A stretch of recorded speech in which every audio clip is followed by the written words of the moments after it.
கேரளாவோட 3 மணிக்கான கெஸ்ஸிங் பார்க்கலாம். 21ஆம் தேதிக்கான ரிசல்ட்டு 763057. So 057 result. நம்ம கொடுத்த கெஸ்ஸிங்கில் ஏ போர்டில் 0 பாஸு, ஏபிசி போர்ட் பாக்ஸில் 457 கொடுத்துருந்தோம். அதில் நமக்கு பிசி பாஸ் ஆகிருக்கு. இதில் ஏ போர்டு தனியாக பாஸ் ஆகிருக்கு.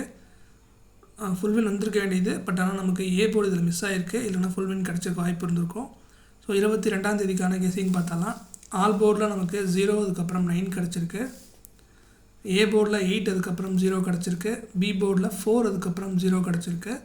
சி போர்டில் 4, அதுக்கப்புறம் 8 கிடச்சிருக்கு. ஏபிபிசிஎஸ்சியில் 0880 4884 கிடச்சிருக்கு. ஏபிசி போர்ட் பாக்ஸில் 480 539 கிடச்சிருக்கு.